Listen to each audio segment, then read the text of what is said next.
More and more people are turning to AI for their medical concerns. Not long ago, it might have felt strange to type deeply personal health questions into a chatbot. But these days, for many, it feels almost more natural than booking an appointment with a GP. Whether it's symptoms that are difficult to talk about, concerns that feel a bit too small to bother a professional with, or just the ease of getting a quick response. AI tools like ChatGPT are becoming a first port of call. There's a kind of quiet comfort in speaking to something that won't judge you and will give you an answer instantly, even if it isn't always right. And that's the question really, are these AI tools actually accurate? Can they be trusted with something as serious as your health? In this video, I want to explore how AI is being used across the medical world, from consumer-facing chatbots to clinical diagnosis tools, admin automation, and even drug discovery. We'll look at which types of AI are involved, what they are good at, where they still fall short, and what the future might look like both for patients and for professionals. Let's start with the tools that people are already using. It's becoming surprisingly common for people to enter symptoms into an AI chatbot to try and get a rough diagnosis or reassurance. And on the surface, it can be quite helpful, but these tools aren't infallible. Most large language models weren't originally built for medicine. They can hallucinate or make confident but incorrect claims. This is where terms like sensitivity and specificity come into play. Two concepts often used in medicine to describe how good a test is at catching true positives or ruling out false ones. When it comes to AI, if a model is too sensitive, it might flag too many false positives. If it's too specific, it might miss actual conditions. So the performance of these tools depend on how they're balanced and how they've been trained. That brings us to the types of AI models being used for this purpose. The first category, perhaps the one most people are already familiar with, are general purpose large language models like ChatGPT. These models have the broadest range of knowledge and can answer questions on everything from history to nutrition. But that generality comes at a cost. Because they're trained to be broadly useful across many domains, they often sacrifice some of the precision required for sensitive fields like medicine. In other words, their sensitivity and specificity on medical queries can be limited. To address this, there are specialized versions of LLMs that have been fine-tuned specifically for medical purposes. These models are trained on vast amounts of medical data, academic papers, and clinical guidelines. They're less likely to help with Shakespeare, but much more reliable when it comes to discussing symptoms, treatment options, or diagnostic reasoning. Examples include Google's MedGemini or the open source equivalent MedGemma. Lastly, there are highly targeted machine learning classification models. These don't generate natural language responses, but are designed to do one thing very well: analyze a specific input like an image or dataset and output whether a condition is present. They're often used in radiology or dermatology and tend to be extremely precise, assuming they've been trained with the right kinds of data.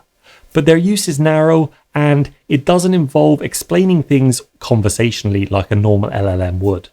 AI is already having a tangible impact in clinical settings, particularly when it comes to assisting with diagnosis.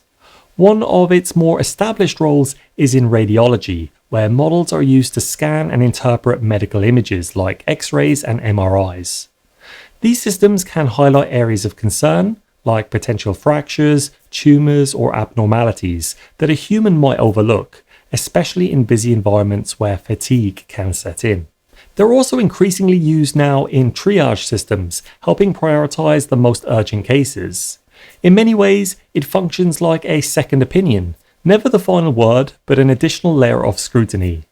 When a clinician and an AI model reach the same conclusion, it tends to boost confidence in the diagnosis.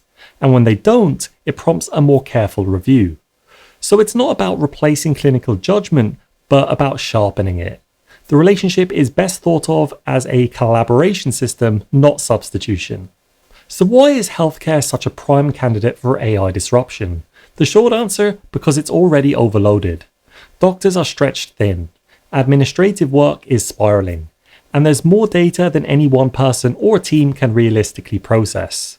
From lab results to case notes to historical patient data, it's just not humanly possible to read, absorb, and cross-reference everything. AI, on the other hand, thrives on volume and complexity. It can sift through mountains of information quickly and pick out patterns that would take years for humans to piece together. And one of the more practical areas where this is already playing out, but will continue to do so in the coming years, is medical documentation. The average doctor spends a massive portion of their day on admin, writing up notes, processing referrals, entering codes. It's time-consuming, tedious, and frankly, not really the best use of their skill set. AI tools are now being used to transcribe consultations in real time, generate structured notes, and even handle correspondence. That doesn't just save time, it improves the quality of care by giving doctors more time to focus on patients rather than paperwork. Then there's the more ambitious side of AI in healthcare, drug discovery. Traditional pharmaceutical research is slow, expensive, and prone to failure. But AI is changing that. One of the most notable breakthroughs came from DeepMind's AlphaFold, which solved the complex problem of predicting protein structures, a task that's crucial for modern biology and medicine.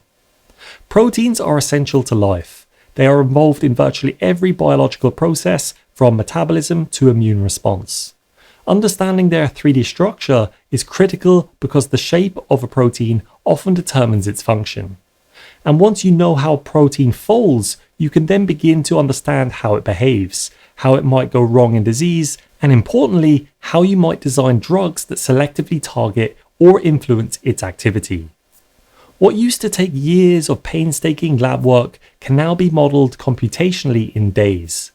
In fact, it used to take a PhD student the entirety of their doctorate, sometimes 3 to 5 years, just to determine the structure of a single protein.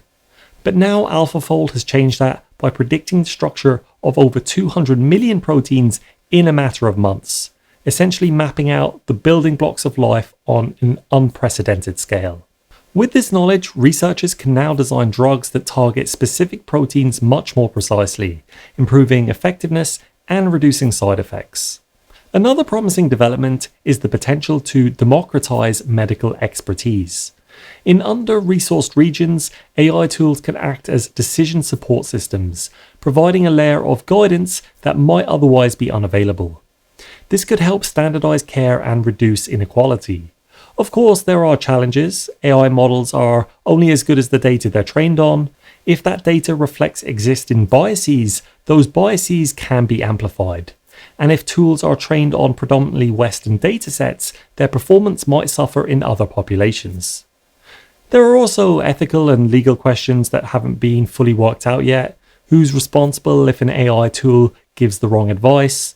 How do we ensure that patients' data is being used responsibly? And how do we build systems that are not just effective but explainable, so that clinicians and patients can understand the reasoning behind a suggestion or diagnosis? Ultimately, AI in healthcare isn't just about replacing people, it's about making the system work better. It's about reducing friction, freeing up time, and supporting better decisions. The doctor-patient relationship is still fundamentally human, and this isn't going away anytime soon. Like I said earlier, doctors will have the final say for the foreseeable future, and AI is just a way of supplementing and increasing the likelihood of a good diagnosis. Overall, expect big things in the coming years in the medicine and AI space. It's almost sounding like science fiction, but it's becoming more and more likely that in the next 5 to 10 years, most of or all of the most deadly and important diseases will have been cured or at least treated using some of these technologies that I've mentioned. By the way, I've recently created an AI weekly newsletter, so if you're interested in keeping up with all of the latest AI trends, the best tools, and all of the most essential information, and excluding all of the unnecessary baggage, then check out the link in the description where you can sign up for free. If you found this video useful, I'd really appreciate if you could like and subscribe. Thanks for watching, and I'll see you in the next one.